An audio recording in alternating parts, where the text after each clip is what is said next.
One of the greatest gifts that God gives to people is the gift of being a parent, and that we would, because of some sort of misguided understanding of biblical scripture or our own phobias, particularly our own homophobia, the idea that we as parents would purposely damage the spiritual, psychological, or emotional makeup of a child is just incredible. It's just incredible. It's not part, at least in my tradition, of what being a Jewish parent is.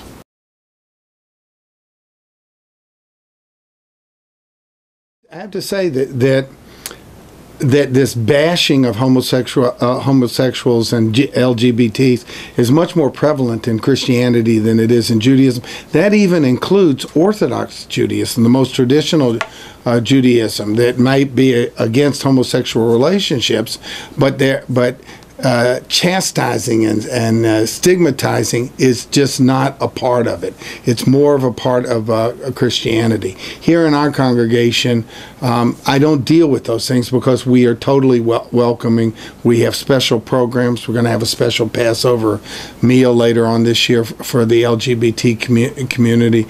We've done special Sabbath services. So I don't have a lot of I don't have any Jewish kids that have come to me and said, I don't know how I can still be Jewish, I'm coming out or whatever. It's not the same problem that it is for a lot of my Christian colleagues.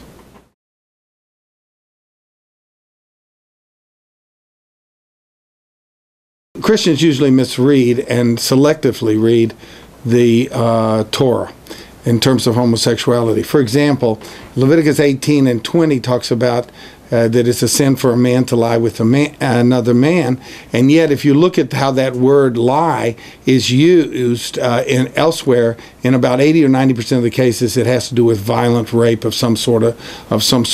And then it also calls it an abomination, and yet if you look at the other things that are used in the Bible that are referred to as an abomination, one is lying and the other is eating shellfish.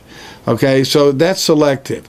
But the thing that always fascinates me the most is that between those two verses is the holiness code, which says, love your neighbor as yourself, which in both Christian and Jewish tradition is considered one of the primary mitzvot or primary commandments. So I don't know how you ignore that, love your neighbor as yourself, how you ignore saying that creation was good and that all people are created in God's image, or how you ignore the idea that justice which was preached by the biblical prophets, doesn't mean just us.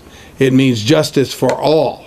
And when we legally write into laws, as we've done in state constitutions, laws which discriminate against LGBT people, that is justice for just us, the majority. It is not justice for all. It is totally out of keeping with the message of the biblical prophets, totally out of keeping with the compassion towards all that I interpret from Jesus in the New Testament, totally out of keeping with the message of Dr. Martin Luther King, and totally, from my point of view, in conflict with the great messages of compassion, justice, and mercy of Jewish tradition.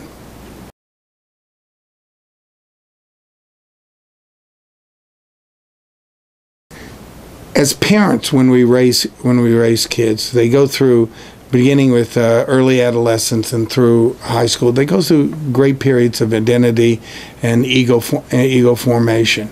If we stigmatize them, if we make them feel bad about themselves at this time, then we're creating adult human beings with severe problems, not only spiritually, but also psychologically and behaviorally.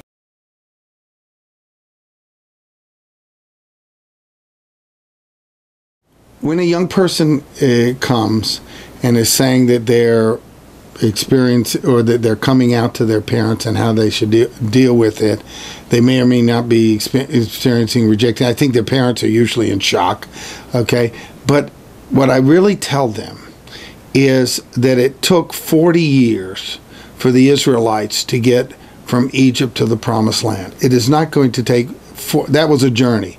It is not going to take 40 years for their parents to adjust to this decision of theirs, or adjust to this reality. But it still is going to be a journey. And so if they're disappointed with their parents' initial reaction, then just have a little bit of mercy and compassion for them, and say they're eventually going to get to where they need to be. They're still going to love me. They eventually are going to be more accepting of who I am, and they will get there. And I have to tell you, at least in our tradition and in our community, in 100% of the cases, that's what I've seen. Okay, that if people understand that it's not just kids, but parents are going on a journey as to understanding what homosexuality is in their family and how they think about it, then it's much better than being reactive and judgmental. I know many parents that have gone through this, and for both parents and kids, if you acknowledge that this is a process and a journey, you'll be much better off than being judgmental and doing things which threaten the very future of the relationship.